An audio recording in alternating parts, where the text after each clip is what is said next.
শীত।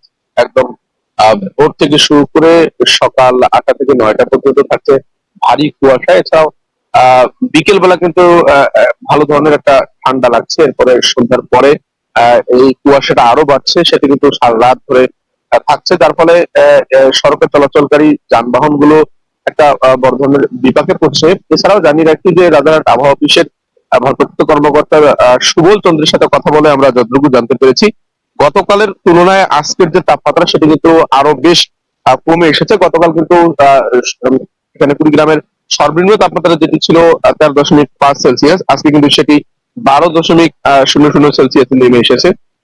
গতকালের থেকে আজকের এই তাপমাত্রা কমে যাওয়া এবং এটি কিন্তু আরো বাড়তে পারে বলে তিনি জানিয়েছেন। তবে এর সংখ্যাটা 2-1-এর মধ্যেই থাকবে।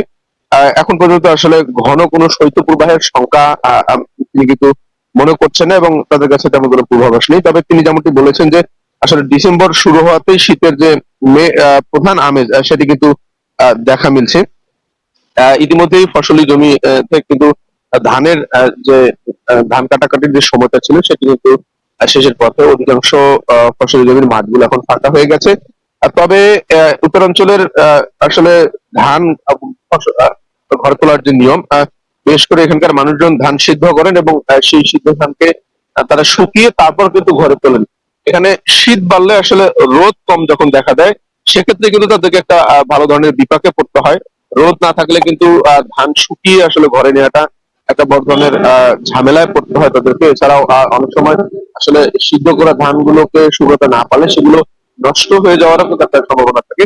সেই দিক দিয়ে কিন্তু আসলে শৈত্যপ্রবাহ না থাকায়, এখন পর্যন্ত আসলে কোনো পূর্বাভাস না থাকায় আশা করা যাচ্ছে যে ঠিকঠাক মতো এখানকার মানুষজন তাদের যে ধান রয়েছে সেগুলো কিন্তু ঘরে তুলতে পারবেন। তবে হাসপাতালে ইতিমধ্যে রোগীর সংখ্যা বেশ বেড়েছে, বিশেষ করে শিশু এবং বৃদ্ধ রোগী, তাদের সংখ্যাটা কিন্তু অনেক বেশি বেড়ে গিয়েছে। তবে গুরুতর তেমন কোনো রোগ নেই। আমরা চিকিৎসকদের সাথে কথা বলেছি, তারা যেমনটি জানিয়েছে যে সর্দি কাশি থেকে শুরু করে আর আসলে শীতজনিত যে রোগগুলো রয়েছে আর সেগুলোর পরিমাণই কিন্তু বেড়েছে।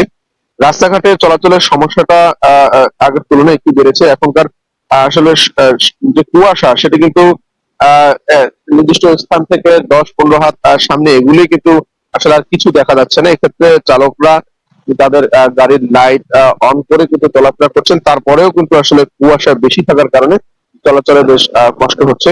এছাড়াও নদী তীরবর্তী মানুষ যারা আছেন তারা কিন্তু এই কুয়াশার বিপাকে বেশি করে পড়েন। বিশেষ করে এই অঞ্চলের মানুষ বেশ হতদরিদ্র হওয়ায় তারা অধিকাংশ মানুষই দিনমজুর খেটে খাওয়া মানুষ, তাদেরকে কিন্তু প্রতিদিনই কাজে যেতে হয়।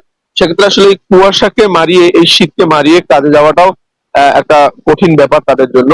এখানে যেমন রয়েছে হতদরিদ্রতা, বিশেষ করে গরম কাপড়ের অভাব থেকে শুরু করে নানাবিধ সমস্যা এই অঞ্চলে কিন্তু রয়েছে। আমরা জেলা প্রশাসনের সাথে কথা বলেছি, তিনি যেমনটি জানিয়েছেন যে আসলে এই শীতকে মোকাবেলা করার জন্য আগাম তারা কিন্তু প্রস্তুতি নিয়ে রেখেছেন।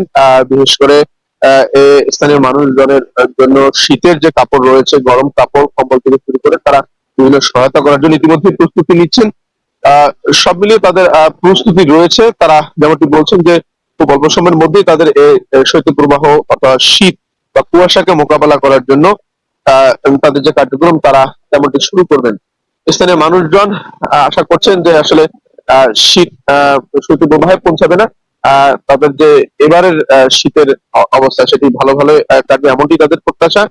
এই শীতকে ঘিরে কিন্তু বিভিন্ন বাজার ঘাট, ছোট ছোট মোড় গুলোতে শীতের যে পিঠা, বিশেষ করে এখানকার স্থানীয় ভাপা পিঠা থেকে শুরু করে আর শীতের পিঠার যে আমেজ সেটি কিন্তু বেশ দেখা যাচ্ছে। বিভিন্ন বাড়িগুলোতে আসলে শীতের যে পিঠা সেটিও তৈরি হচ্ছে। সব মিলিয়ে আসলে শীতের যে মেইন আমেজ সেটি কিন্তু একদম ডিসেম্বরের শুরুতেই দেখা দিচ্ছে স্থানীয় মানুষদের মধ্যে। এই ছিল আমার কাছে কুড়িগ্রামের শীত নিয়ে সর্বশেষ পরিস্থিতি।